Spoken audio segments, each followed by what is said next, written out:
Hello everyone. आज हम पढ़ेंगे सतत मूल्यांकन का महत्व और भाषा अधिगम की दृष्टि से सतत एवं व्यापक मूल्यांकन की उपयोगिता। तो ये मैं डीएलएड के लिए पढ़ा रही हूँ, हिंदी शिक्षण के लिए, टीचिंग ऑफ हिंदी में। तो शुरू करते हैं। सबसे पहले तो महत्व से शुरू करते हैं कि शिक्षा का लक्ष्य बच्चों को समाज के एक जिम्मेदार नागरिक और उपयोगी सदस्य बनाने में समर्थ बनाना है। और वो किससे सृजित किए जाने के अवसर कहाँ से प्राप्त होंगे? वह ज्ञान, कौशलों और अभिवृत्तियों का निर्माण अनुभव से सीखने और विद्यालय में विद्यार्थियों के सृजित किए गए अवसरों से ये प्राप्त होते हैं। और कक्षाओं में भी विद्यार्थी अपने अनुभव का विश्लेषण और मूल्यांकन कर सकते हैं। तो क्या जरूरी नहीं है विद्यार्थी भी कक्षा में भी विद्यार्थी अपने अनुभव से अनुभव का विश्लेषण भी कर सकता है और मूल्यांकन कर सकता है? कैसे? जैसे संदेह करना, प्रश्न पूछना, छानबीन करना, स्वतंत्र रूप से सोच विचार कर सीख सकते हैं। तो इस तरह से किसी भी समय, किसी भी स्थान पर उन्हें व्यापक और चिरस्थायी मानवीय आकांक्षाओं और मूल्यों की समसामयिक और प्रासंगिक अभिव्यक्ति कहा जा सकता है। शिक्षार्थी शैक्षिक लक्ष्यों, ज्ञान के स्वरूप और सामाजिक स्थान के रूप में विद्यालय के स्वरूप की जानकारी हमें कक्षा की कार्य पद्धति का मार्ग निर्देश करने वाले सिद्धांतों पर पहुंचने में हम सहायता देती है। तो इसका हम पॉइंट पॉइंट करके समझते हैं। सतत मूल्यांकन के महत्व हम इस तरह से दर्शा सकते हैं। पहला पॉइंट क्या है कि यह अध्यापक को प्रभावकारी कार्य नीतियां आयोजित करने में सहायता देता है। क्या करता है कि जो ये सतत समग्र मूल्यांकन है, क्या करता है कि ये जो अध्यापक है उसको जो नीतियां बना रहा है, प्रभावकारी नीतियां, उसको आयोजित करने में भी ये सहायता करता है। दूसरा, सतत मूल्यांकन शिक्षार्थी की प्रगति की सीमा और मात्रा को नियमित रूप से आंकने में सहायता करता है। ये दूसरा ये भी है कि जो विद्यार्थी की प्रोग्रेस हुई है, प्रगति हुई है, किस सीमा तक प्रगति हुई है, उसने पूरे साल तक उसने क्या उसकी प्रोग्रेस हुई है, उसकी मात्रा को वो आंकने में सहायता करता है। तीसरा कि सतत मूल्यांकन कमजोरियों का निदान करने का कार्य करता है। ठीक है, वो किस तरह से कि जो सतत मूल्यांकन से जो कमजोर बच्चा है उसको निदान करने का कार्य वो करता है। और अध्यापक को अलग अलग शिक्षार्थी की शक्तियों और कमजोरियां और उसकी आवश्यकता का पता लगाने में भी ये सहायता करता है। तो यानी ये किस तरह से कि जो सतत मूल्यांकन कमजोर बच्चे का मतलब रोग का कारण जिस तरह से होता है, डायग्नोज करता है, निदान करता है कि कौन बच्चा किस सब्जेक्ट में कमजोर है। और अध्यापक भी अलग अलग शिक्षार्थी की शक्तियां, विद्यार्थी क्लास में कई तरह के बच्चे होते हैं, और तो वो क्या करता है, कौन बच्चा किस में होशियार है, किस में वीक है, कमजोर है, उसकी आवश्यकता का पता भी इससे ही लगाया जा सकता है। फोर्थ है कि यह अध्यापक को तत्काल फीडबैक प्रदान करता है, जो तब यह फैसला कर सकता है कि कोई विशेष यूनिट अथवा संकल्पना समुची कक्षा को फिर से पढ़ाए जाने की आवश्यकता है अथवा केवल कुछ शिक्षार्थी को औपचारिक शिक्षा की आवश्यकता है। इसके कहने का मतलब ये है कि जो अध्यापक होता है उसको ये फीडबैक भी प्रदान करता है कि फीडबैक कैसे कि वो बच्चा ने क्या किया है, बच्चा वीक है, तो यही फैसला करता है कि कोई किस बच्चे को जरूरत है आगे पढ़ने के लिए, उसका उपचार करने के लिए, और जो कक्षा को फिर से पढ़ाए जाने की आवश्यकता है कि और या केवल कुछ विद्यार्थी को ही उपचार शिक्षा की आवश्यकता पड़ती है। जरूरी नहीं है कि कोई बच्चे को समझ आया है, कोई किसी को समझ नहीं आया है, तो किस बच्चे को जरूरत है उपचार की, तो ये भी हमें इससे फीडबैक से ही पता चलता है। तो पांचवा है, सतत मूल्यांकन के द्वारा बच्चे अपने शक्तियों और कमजोरियों को जान सकते हैं। यह बच्चों का अध्ययन की अच्छी आदतें विकसित करने, गलतियों को सुधारने और क्रियाकलापों को वांछित लक्ष्य प्राप्त करने की दिशा में मोड़ने के लिए अभिप्रेरित कर सकता है। इससे शिक्षार्थी को शिक्षा के उन क्षेत्रों को निर्धारित करने में सहायता मिलती है जिनमें अधिक जोर दिए जाने की आवश्यकता हो। यानी सतत मूल्यांकन के द्वारा ही बच्चे अपनी शक्तियां, प्रोग्रेस और अपनी कमजोरियों को, जो कमजोर है वो ही जान सकता है, वो उसको भी जान सकता है। यह बच्चों का अध्ययन की अच्छी आदतें विकसित करने में भी सहायता करता है, गलतियों को सुधारने में भी सहायता करता है और लक्ष्य प्राप्त करने की दिशा में मोड़ने के लिए यह अभिप्रेरित भी करता है। नेक्स्ट है कि सतत और व्यापक मूल्यांकन अभिरुचियों और प्रवृत्ति वाले क्षेत्र अभिज्ञात करता है। यह अभिवृत्तियां और मूल्य प्रणालियों में होने वाले परिवर्तनों का पता लगाने में भी सहायता करता है। तो यानी ये इसकी जो अभिरुचियां है उसकी प्रवृत्ति को जानने में भी ये सहायता करता है और मूल्य प्रणाली में होने वाले जो परिवर्तन है, उसके अंदर कोई परिवर्तन हुआ है उसका पता लगाने में भी ये सहायता करता है। और 7 है कि यह विषय, पाठ्यक्रमों और जीवन वृत्तियों, कैरियर, जीवन वृत्तियां क्या होती है, कैरियर के चुनाव के बारे में भविष्य के लिए फैसले करने में भी सहायता करता है।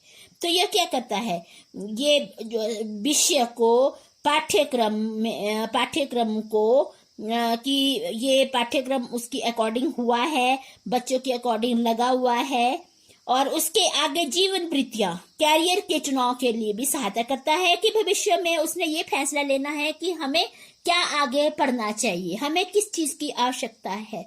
तो इससे ये इसकी सहायता करता है। 8 है, यह शैक्षिक और सह शैक्षिक क्षेत्रों में विद्यार्थियों की प्रगति के बारे में सूचना यानी रिपोर्ट देता है और इस प्रकार शिक्षार्थी की भावी सफलता के बारे में पूर्वानुमान लगाने में सहायता देता है।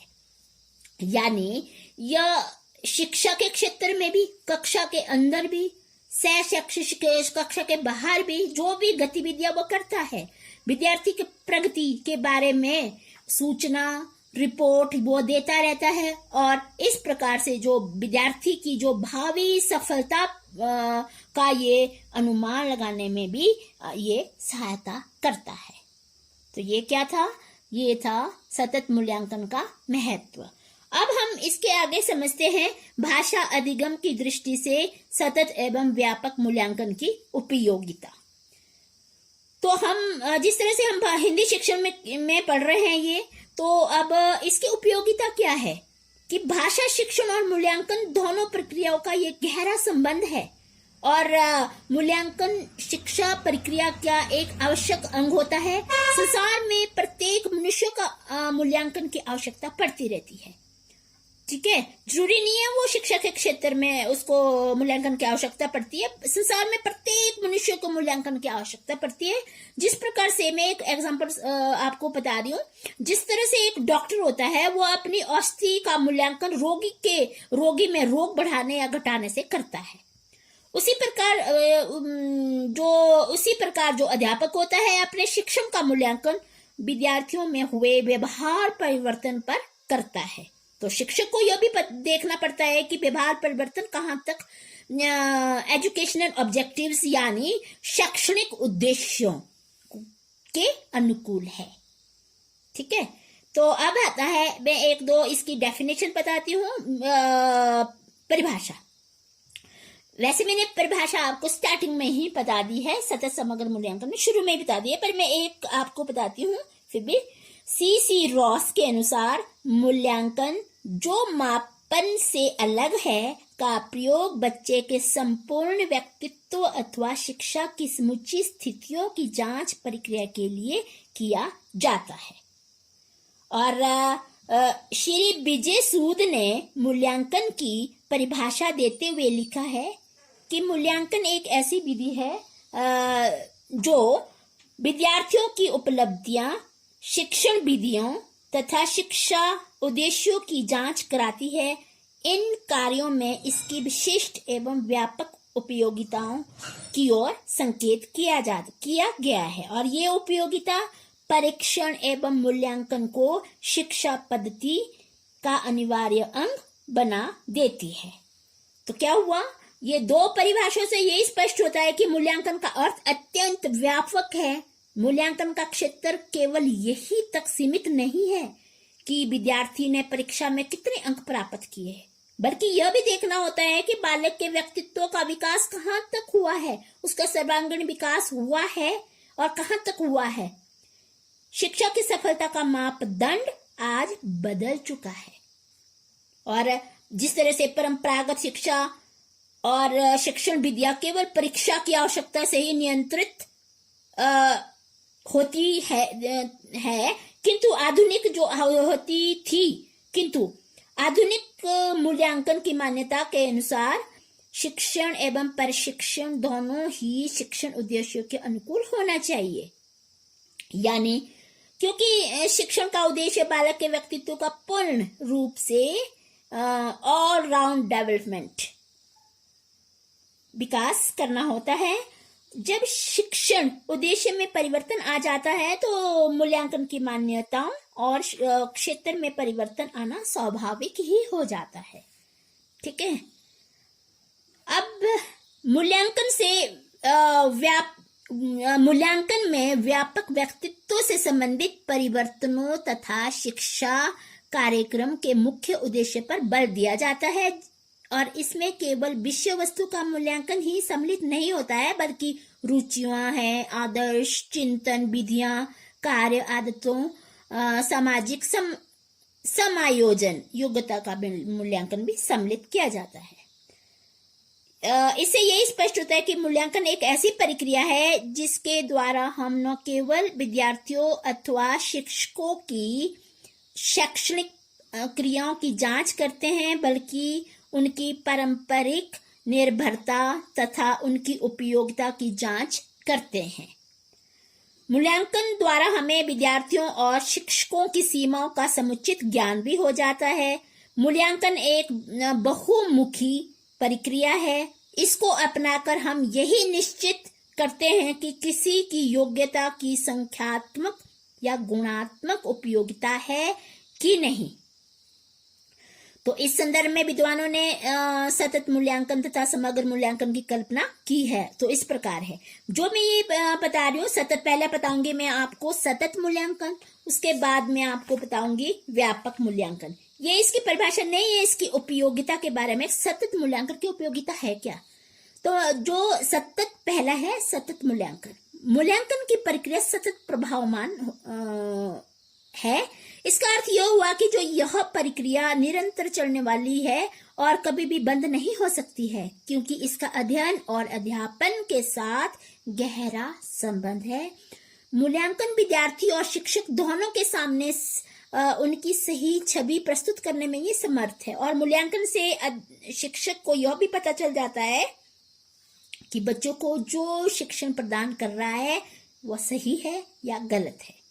तो मूल्यांकन से ये भी पता चलता है कि उसमें जो शिक्षण प्रक्रिया में क्या कुछ सुधार करना चाहिए। अध्यापक का एकमात्र उद्देश्य विद्यार्थियों को सुचारू रूप से शिक्षण प्रदान करना होता है और अध्यापक इस उद्देश्य में कहां तक सफल हुआ है। ठीक है, तो सन 1966 में कोठारी आयोग ने मूल्यांकन की संकल्पना को स्पष्ट करते हुए लिखा है कि अब यह माना जाने लगा है कि मूल्यांकन एक अनवरत या सतत प्रक्रिया है। यह शिक्षा प्रणाली का अभिन्न अंग है और शिक्षण लक्ष्यों से घनिष्ठ रूप से संबंधित है। तो यानी मूल्यांकन एक यही स्पष्ट होता है इसे कि मूल्यांकन एक ऐसी प्रक्रिया जो निरंतर चलती रहती है और शिक्षा क्षेत्र में विद्यार्थियों और शिक्षकों की उपलब्धियों का मापन आवश्यक होना चाहिए। ऐसे करने से क्या है, कठिनाइयों और त्रुटियों का भी पता लगाया जा सकता है कि बच्चों में क्या कठिनाइयां आ रही है और उसमें क्या त्रुटियां है, ये भी पता लगाया जा सकता है। और जो शिक्षा में बाधा का काम कर रही है और उसके बाद कठिनाइयों का निदान और उपचार भी कर सकते हैं और इसमें सुधारात्मक उपाय भी किए जा सकते हैं।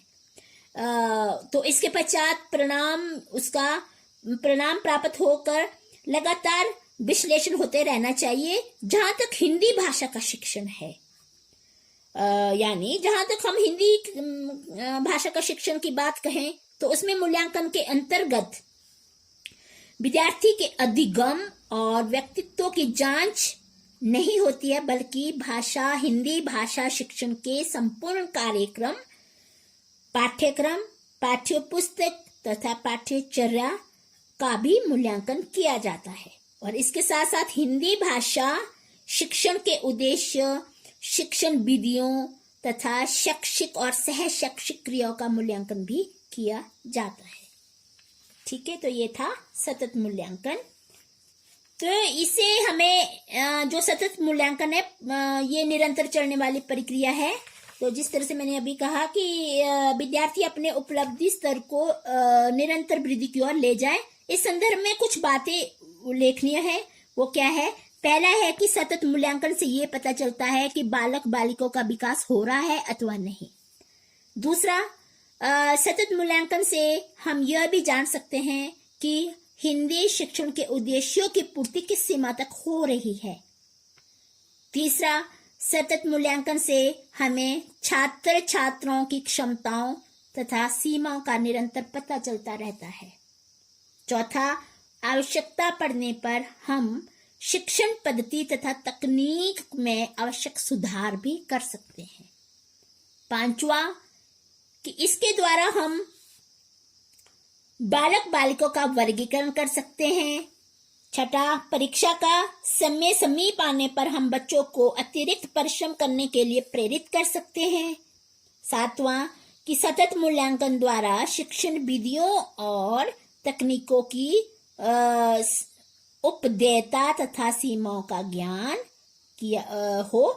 हो जाता है। और नेक्स्ट है कि सतत मूल्यांकन से जो सूचना प्राप्त होती है उनके द्वारा पाठ्यक्रम में आवश्यक परिवर्तन किया जा सकता है। और 9, कि सतत मूल्यांकन विद्यार्थियों के व्यवहार में परिवर्तन करने के लिए अत्यंत उपयोगी है। ये क्या था? सतत। तो क्या था? सतत मूल्यांकन की उपयोगिता। दूसरा है व्यापक मूल्यांकन की उपयोगिता। इसके बारे में क्या है कि समग्र मूल्यांकन का क्षेत्र अत्यधिक व्यापक और विस्तृत होता है। इसका संबंध केवल विषयों के ज्ञान से ही नहीं होता है, बल्कि विद्यार्थी की अभिरुचि तथा व्यक्तित्व के गुणों तथा प्रवृत्तियों से भी होता है। व्यापक मूल्यांकन के अंतर्गत विद्यार्थी के सर्वांगीण व्यक्तित्व की जांच करते हैं। इसका मतलब ये हुआ कि मूल्यांकन का संबंध केवल परीक्षा ही से ही नहीं होता है, बल्कि यह शैक्षिक, सामाजिक और मनोवैज्ञानिक भूमिका पर भी आधारित होता है। और हम यही कह सकते हैं कि मूल्यांकन एक ऐसी प्रक्रिया है जो छात्र और उसकी रुचियों, प्रवृत्तियों, योग्यताओं, अभिरुचियों तथा उसके व्यक्तित्व की जांच करता है। यही नहीं, भाषा शिक्षण में विद्यार्थी में होने वाले परिवर्तन तथा विकास की जांच भी ये करता रहता है। ठीक है, तो यहाँ पे यह भाषा शिक्षण का साधन है, साध्य नहीं है। तो हम संक्षेप में इसमें करते हैं व्यापक का। तो पॉइंट करके कि पहला पॉइंट है कि मूल्यांकन विद्यार्थियों की उपलब्धियों को जांचने में सहायता करता है। ठीक है, समझ आ रहा है आपको? तो वो ये जो मैं पढ़ा रही हूं अभी व्यापक मूल्यांकन की उपयोगिता है। तो पहला पॉइंट हो गया कि मूल्यांकन विद्यार्थियों की उपलब्धियों को जांचने में सहायक है। इस बात का निर्णय मूल्यांकन से भी होता है कि विद्यार्थी ने भाषा शिक्षण द्वारा क्या कुछ सीखा है। दूसरा है कि मूल्यांकन द्वारा हम विद्यार्थियों की कमजोरियों को जानकर उन्हें दूर करने के उपाय बताते हैं और उनकी वास्तविक योग्यता को विकसित करते हैं। तीसरा, मूल्यांकन द्वारा हमें विद्यार्थी की प्रगति की जांच कर सकते हैं और उनकी त्रुटियों को दूर करने के लिए हम उन्हें प्रगति के मार्ग की ओर अग्रसर कर सकते हैं। चौथा, कि मूल्यांकन के आधार पर हम विद्यार्थियों की ओर व्यक्तिगत रूप से ध्यान दे सकते हैं कि कक्षा में कुछ मेधावी छात्र होते हैं, कोई स्लो लर्नर होता है, कोई मेधावी छात्र होते हैं, गिफ्टेड चाइल्ड होते हैं। तो हर तरह के क्लास में बच्चे होते हैं। तो कुछ अतीत होते हैं और कुछ कमजोर होते हैं। प्रत्येक विद्यार्थी को उसकी योग्यता और आवश्यकता शिक्षण प्रदान करना आवश्यक हो जाता है और यह सब हम मूल्यांकन के द्वारा ही पता लगाया जा सकता है।